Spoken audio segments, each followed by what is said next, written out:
Halo, berjumpa lagi di Jurnal Barata. Pertemuan ke-15 konferensi para pihak atau COP15 bagian kedua terkait dengan konvensi keanekaragaman hayati akhirnya telah menorehkan prestasi bersejarah.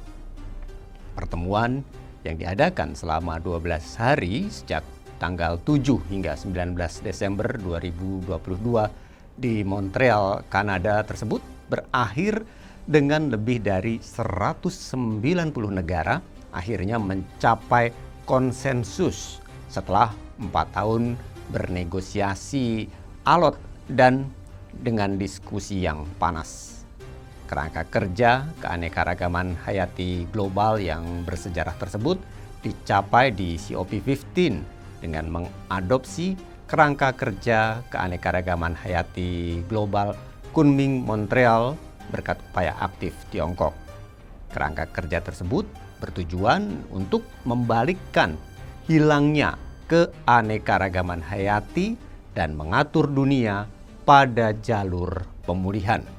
Dalam kerangka kerja itu juga menjabarkan 4 tujuan keanekaragaman hayati jangka panjang untuk tahun 2050 dan 23 target tindakan spesifik yang akan diselesaikan pada tahun 2030 yang mencakup 3 bidang, yaitu konservasi keanekaragaman hayati, pemanfaatan berkelanjutan, dan pembagian keuntungan yang adil serta merata dari sumber daya genetik.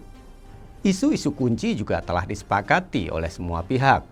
Bagian terpenting dari kesepakatan tersebut adalah komitmen untuk melindungi 30% wilayah darat dan laut sebagai kawasan lindung pada tahun 2030 mendatang, atau disebut juga kesepakatan 30x30. Sejauh ini hanya 17% wilayah darat dan 10% wilayah laut yang dilindungi. Dan tidak hanya itu, kesepakatan tersebut juga menyerukan adanya peningkatan sebesar 200 miliar dolar Amerika Serikat pada tahun 2030 mendatang untuk keanekaragaman hayati dari berbagai sumber dan berupaya menghapus atau mereformasi subsidi yang dapat menghasilkan sebanyak 500 miliar dolar Amerika Serikat lagi untuk alam. Selain itu juga dibutuhkan peningkatan setidaknya 20 miliar dolar per tahun dan harapannya pada tahun 2025 uang itu akan mengalir ke negara-negara berkembang sehingga pada tahun 2030 jumlahnya akan mencapai sekitar 30 miliar dolar Amerika Serikat.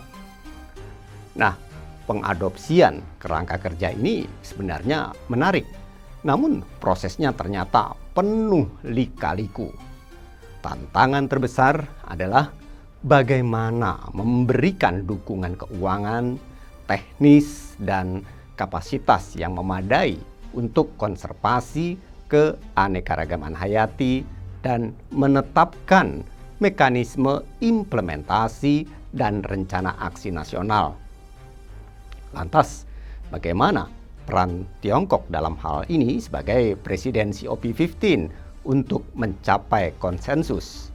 Dan seperti apa nasib Amerika Serikat dalam konsensus tersebut? Mari kita ulas bersama.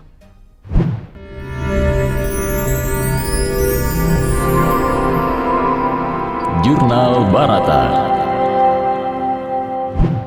Seperti yang kita tahu bahwa selama proses menetapkan sebuah konsensus di COP15 nampaknya ada perbedaan yang terjadi antara negara maju yang bersikeras pada target kesepakatan 30x30. Sementara negara berkembang menuduh negara maju menetapkan target yang terlalu tinggi tanpa memberikan cukup uang untuk membantu mencapainya. Ini tentu menjadi ujian yang berat bagi Tiongkok sebagai presiden COP15 untuk menjembatani adanya perbedaan hingga mencapai suatu konsensus.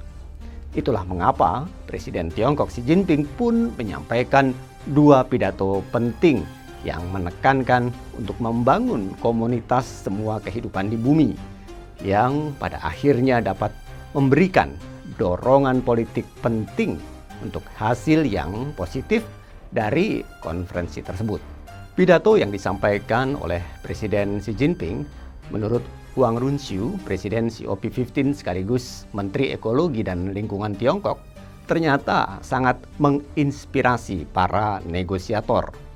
Pidato tersebut menjadi salah satu yang meyakinkan sebanyak 190 perwakilan untuk memberikan kontribusi aktif untuk mengembangkan kerangka keanekaragaman hayati global pasca pertemuan tahun 2020. Dalam fase negosiasi terberat, Tiongkok telah mengusulkan adanya paket yang mendukung negara berkembang dalam hal pendanaan dan negara maju dalam hal tingkat perlindungan yang diyakini telah memberikan suatu dorongan yang sangat dibutuhkan untuk negosiasi yang terkadang kontroversial.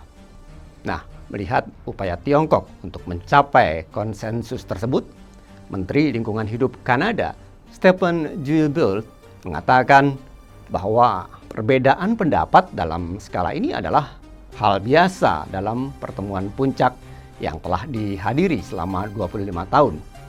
Namun yang berkesan baginya yaitu ketika dirinya mengakui belum pernah melihat teks kepresidenan yang diajukan Tiongkok ternyata mendapat begitu banyak dukungan dengan sebagian besar negara langsung mendaftar.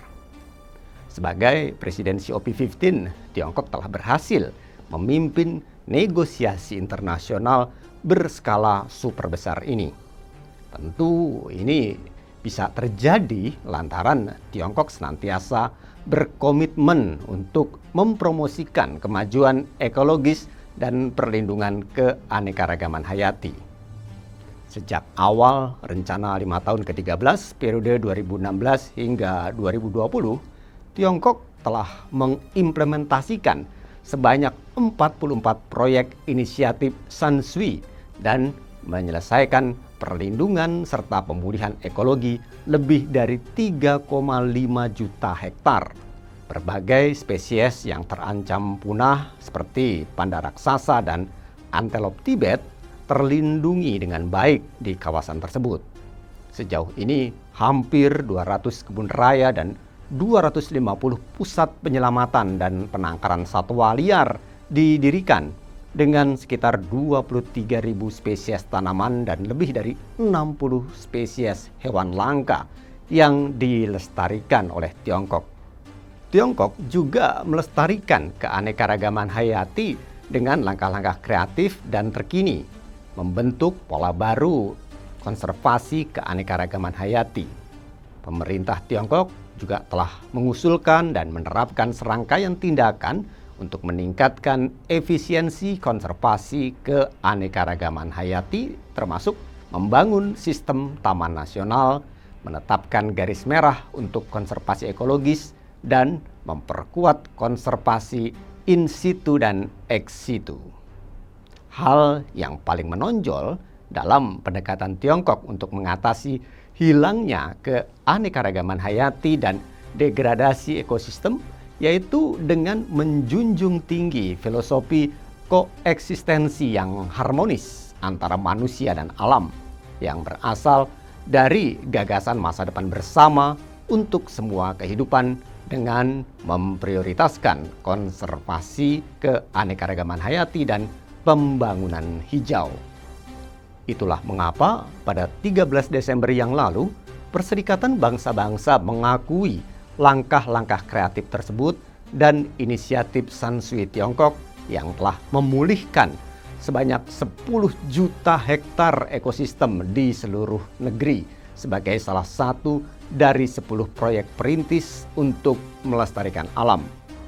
Inisiatif ini akhirnya dihormati sebagai unggulan restorasi dunia. Berbeda jauh dengan Tiongkok sebagai presiden COP15, Amerika Serikat justru dalam pertemuan kali ini malah hanya menjadi pengamat atau bahkan mungkin hanya sebagai influencer. Lantaran Washington diketahui belum menandatangani fakta yang berusia 30 tahun sejak CBD dibuka untuk ditandatangani pada konferensi besar PBB di Rio de Janeiro, Brazil pada tahun 1992. Hanya 2 negara di dunia yang belum bergabung dengan konvensi PBB tentang keanekaragaman hayati, yakni Vatikan dan Amerika Serikat. Itulah mengapa Amerika Serikat yang tidak bergabung dengan CBD 30 tahun lalu telah digambarkan sebagai penolakan utama di antara negara-negara yang ingin mendukung tujuan konvensi tersebut. Makanya saat pertemuan di Montreal, di mana negosiasi untuk target keanekaragaman hayati PBB dekade ini memasuki tahap akhir yang panik, ketiadaan mesin politik Amerika Serikat terlihat mengubah dinamika kekuatan dalam pembicaraan di antara 196 negara yang tersisa. Akibatnya, Uni Eropa sebagai pemain utama dari utara global menerima banyak kritik. Tuduhan kemunafikan dan tuntutan uang yang biasa diterima oleh Amerika Serikat dalam pembicaraan iklim. Ilmuwan dan pecinta lingkungan juga telah lama mendesak Amerika Serikat untuk bergabung dengan konvensi keanekaragaman hayati ini, mengingat keterlibatan luas negara itu dalam merancang perjanjian PBB dan lanskap alam yang mencakup kepulauan Hawaii, hutan hujan sedang Alaska, dan terumbu karang serta rawa Florida yang perlindungannya menginspirasi kebanggaan bipartisan. Itu sebabnya Amerika Serikat akhirnya membentuk utusan khusus keanekaragaman hayati sebagai upaya untuk menunjukkan komitmennya terhadap alam dengan mengutus asisten Menteri Luar Negeri Urusan Kelautan dan Lingkungan Internasional Monica Medina untuk mewakili Amerika Serikat di Montreal, yang dianggap sebagai tanda bahwa pemerintahan Biden ingin menangani masalah ini dengan serius. Monica pun berharap suatu hari nanti Amerika Serikat akan menjadi anggota CBD COP. Setidaknya hal itu dapat dilihat sebagai bentuk penekanan bahwa Amerika Serikat berharap dapat menjalin kerjasama yang lebih mendalam dengan Tiongkok di bidang yang relevan. Adegan ini tentu saja jarang terjadi dalam hubungan internasional saat ini, mengingat rivalitas di antara kedua negara yang cukup tinggi. Demikian Jurnal Barata kali ini. Saya Aksan Prawira. Terima kasih. Demikian Jurnal Barata.